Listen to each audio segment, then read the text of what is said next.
બનાસકાંઠામાં ગત મોડી રાત્રે આવેલા વિનાશક વાવાઝોડા અને ભારે વરસાદે જનજીવનને ભારે અસર પહોંચાડી। ખાસ કરીને ડીસા વિસ્તારમાં કુદરતી આફતનો કાળો કહેર જોવા મળ્યો, જ્યાં એક કોલ્ડ સ્ટોરેજનો વિશાળ શેડ પવનના સુસવાટા સામે ટકી શક્યો નહીં અને ધરાશાયી થઈ ગયો। વાવાઝોડાની તીવ્રતા એટલી પ્રચંડ હતી કે કોલ્ડ સ્ટોરેજના પતરા ઉડીને દૂર ખેતરોમાં જઈને પડ્યા હતા। આ ઘટનામાં કોલ્ડ સ્ટોરેજના માલિકને અંદાજે 25 થી 30 લાખ રૂપિયાનું નુકસાન થયું હોવાનો અંદાજ છે।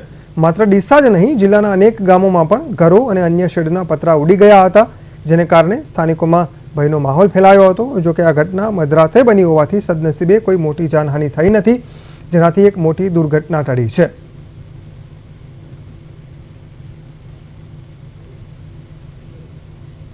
કેટલું નુકસાન ઘણો છે। કોઈ નુકસાન તો ભયંકર છે।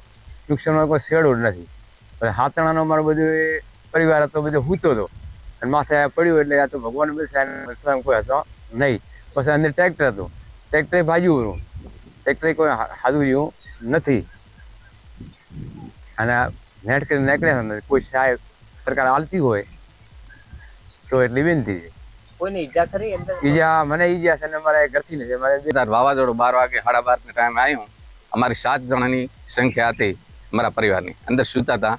મારા મા ને બાપ ને થોડી ઈજા થઈ હતી ને અમારે નુકસાન શેડ બનાવ્યો તો 6 મહિના પહેલો જ બનાવ્યો। નુકસાન ખૂબ છે, સરકારને અમને કઈ સહાય દેવાય અમારી વિનંતી। અમારે ટ્રેક્ટર તો પણ ટ્રેક્ટરની અંદર નુકસાન વાવાઝોડું આવ્યું એમાં અમારે ખેતરમાં ભાઈ હીરાભાઈ રૂપાભાઈ રહેતા, એમને મકાન જે ઢાળ્યું હતું એ પડી ગયેલ છે।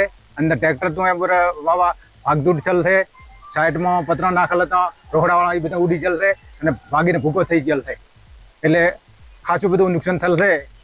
મારે નુકસાન તો છે, અમે તો આ શેડ બનાવ્યું હતું, શેડમાં ખાઈ ગૂતો હતો અને હજુબારનું આવ્યું વાવાઝોડું, અમે તો આમ કારી પાડ્યું નથી। મારે નુકસાન ખૂબ થયું, ટ્રેક્ટર ને મારે પતિને વાહવા લાગ્યું છે, મારા છોકરાઓને અમે 5 જણા વધુ હતા।